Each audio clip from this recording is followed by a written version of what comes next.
What's up, YouTube? It's your boy Miko, aka Lead Official Miko, aka Chosen Commander Miko.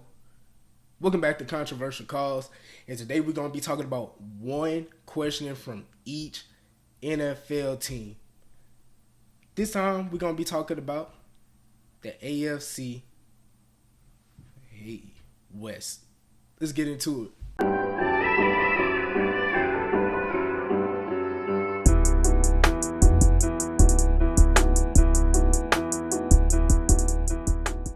Last but not least, the AFC West. What is the most competitive division in at least the AFC as of right now? You got the Raiders, the Chiefs, the Broncos, the Chargers. Whoa. We're gonna start off with the least exciting team, the Raiders. Is this just a slow start? What do I mean? Self-explanatory. Is this just a slow start, or is this who the Raiders really are? The offensive line looks horrible, horrendous. Possibly bottom 3 O-line in the league. They just came off a game where they allowed 5 sacks. Geno was hit pretty much 50% of the times he dropped back. Ashton Genty, he had some hits in the run game, but a lot of times he couldn't even get a yard. He would be lucky to get out of the backfield without even being touched. The offensive line looks horrible.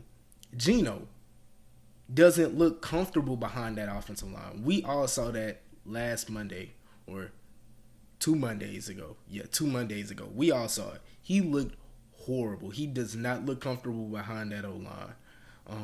He has the weapons. They're still meshing on the field.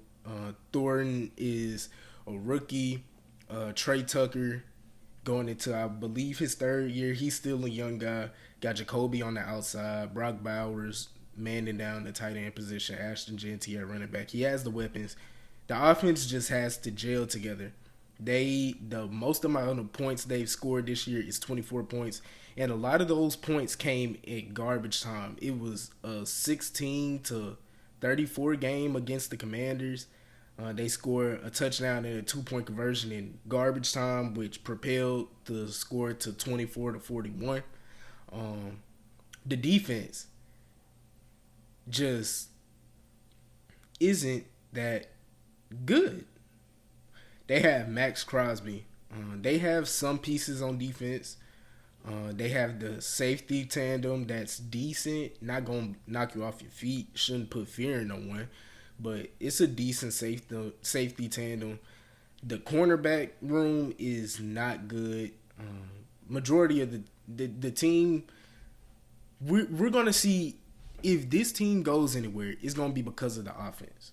So we're going to see throughout the season if the offense progresses so good and if the offense is so powerful to where they could propel the defense with them and hopefully become a playoff team. Right now, that doesn't look like the case.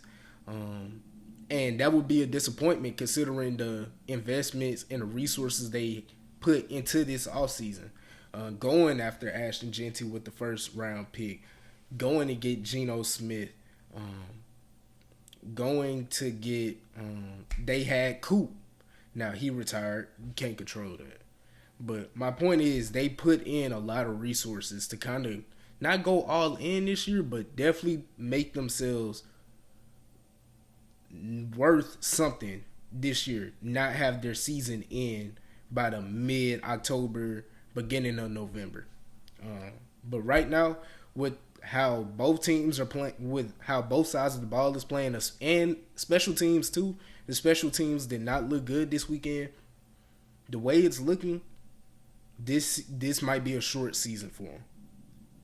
Don't want to hear that, but that's how it's looking right now. The next team, the Broncos. Can you close a game out? The Broncos are 1-2. They have lost 2 games, back-to-back weeks.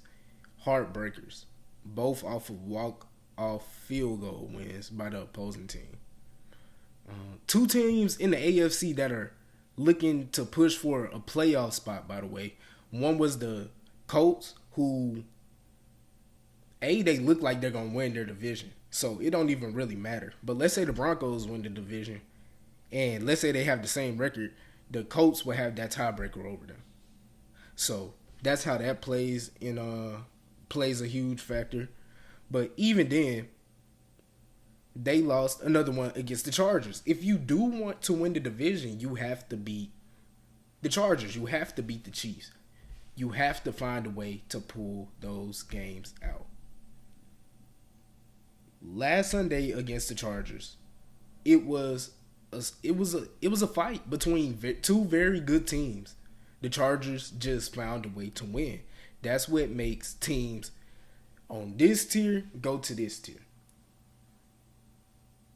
I'm going to get to the Chiefs really soon, but that's what makes the Chiefs the Chiefs. No matter how bad they are, they usually always find a way to win, which is why the beginning of this season is so surprising, because no matter how bad they look, they usually find a way to win.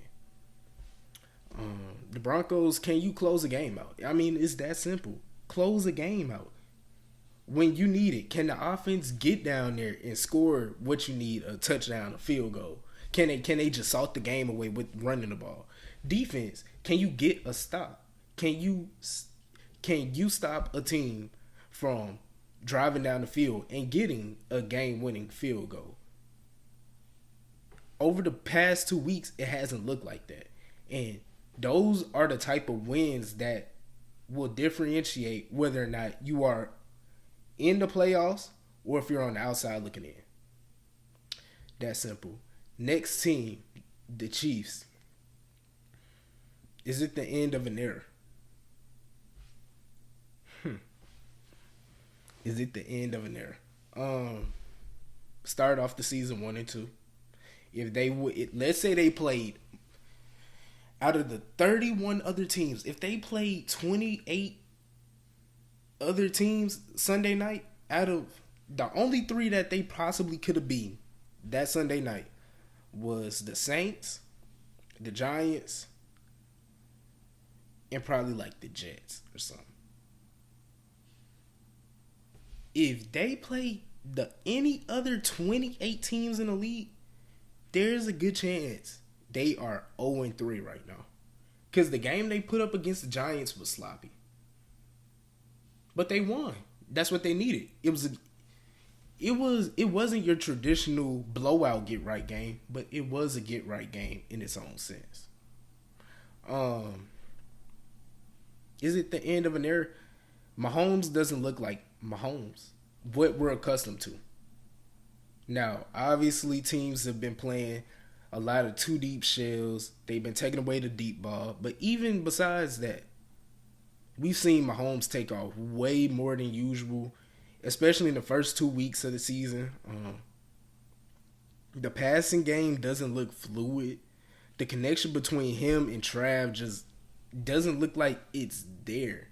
So they have to find a way to get a spark on offense. Now, if you're a Chiefs fan, or if you're a football fan, or if you support the Chiefs, you just have to hope that it's injuries that's causing this regression in the offense. Because right now, your number one receiver is Tyquan Thornton. Should not be the case. You have Tyquan Thornton running out there, Juju Smith-Schuster running out there, Hollywood Brown, like all decent receivers, but those shouldn't be your top options. Like I said, Trav looked like he's lost a step. The run game isn't that proficient right now. But you have to hope that when Rashee Rice comes back, who is supposed to be the number one, and we saw it last year when he came back, that offense, the passing game looked much better. It was a lot more. It was a lot faster, more intermediate throws. Get the ball in Rashee's hands, choice route, get open. You feel what I'm saying? And Xavier Worthy, the deep shot, the deep threat. You know, he's supposed to take the top off the defense. He's supposed to fill in the void of a Tyreek Hill. Not as far as actual stats, but just fill in the role Tyreek Hill played, or like a Marquez Valdez-Scantling played. You know, that's why they spent the first round pick on him. So You just have to hope that's the reason why the offense doesn't look fluid. Fluid. The defense, Spagnuolo's been there for a long time. The defense is playing how the defense usually is gonna play. They held the Eagles to 20 points. They held the Giants. This isn't nothing to brag about, by the way. It is the Giants, but they held the Giants to 9 points.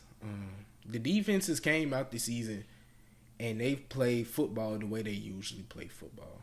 It's just a matter of complementary football being played on both sides. They need the offense to pick up their slack. And once they do that, they will start looking like the Chiefs of the old. Because the defense is going to be a top 10 unit by the time we look at them at the end of the season. And the offense just needs to pick up their slack. And once they do that, it'll be the same old Chiefs. And last team in the AFC West, and the last team I will be talking about for the AFC side of things, the Los Angeles Chargers. Man. First of all, amazing start to the season. 3-0 start to the season. You can't ask for nothing better. Huge wins.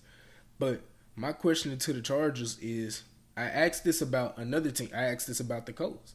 Is this sustainable? I'm not here to give you answers. I'm here to give you my rationale, and you can make your own answers based off that. Is this sustainable? Justin Herbert is playing like a top 5 quarterback in the league. He is playing with the level of confidence we really haven't seen that of Herbert. We know he's a confident quarterback. We know he's one of the best in the league, but he's moving like it right now. He's controlling that offense. He is getting them up and down the field. He's putting points on the board. The defense, that defense is flying around, creating turnovers, hitting. They are flying. They are playing like a top unit in the league.